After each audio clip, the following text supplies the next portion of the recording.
শেরপুরের নালিতাবাড়ী পৌর শহরে ভ্রাম্যমাণ আদালতের কার্যক্রমে বাধা প্রদান ও উত্তেজনা সৃষ্টির ঘটনা ঘটেছে। সোমবার বিকেলে মধ্যবাজার ও কালীবাড়ি এলাকায় এ ঘটনা ঘটে।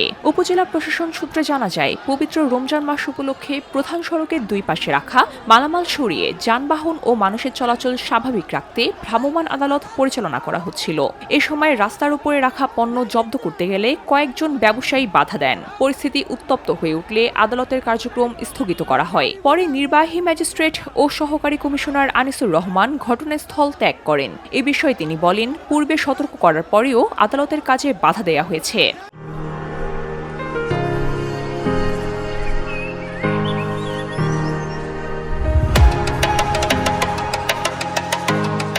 তবে ব্যবসায়ীদের অভিযোগ, মোবাইল কোর্ট পরিচালনার সময় কিছু স্বেচ্ছাসেবী দোকানে প্রবেশ করে মালামাল নিয়ে যাওয়ার চেষ্টা করে। নালিতাবাড়ী ইলেকট্রনিক ব্যবসায়ী সমিতির সভাপতি নজরুল ইসলাম বলেন, প্রশাসনের মোবাইল কোর্ট পরিচালনার এখতিয়ার রয়েছে, তবে বহিরাগতদের দিয়ে দোকানে প্রবেশ করানো ঠিক হয়নি। সাবেক পৌর মেয়র ও বিএনপি নেতা আনোয়ার হোসেন জানান, তিনি ঘটনাস্থলে গিয়ে ব্যবসায়ীদের শান্ত করার চেষ্টা করেছেন। অন্যদিকে এই বিষয়ে থানার ভারপ্রাপ্ত কর্মকর্তা আশরাফুজ্জামান বলেন, প্রশাসনের পক্ষ থেকে অভিযোগ পেলে আইনগত ব্যবস্থা নেওয়া হবে। উপজেলা নির্বাহী কর্মকর্তা ঘটনাটিকে দুঃখজনক বলে উল্লেখ করেছেন।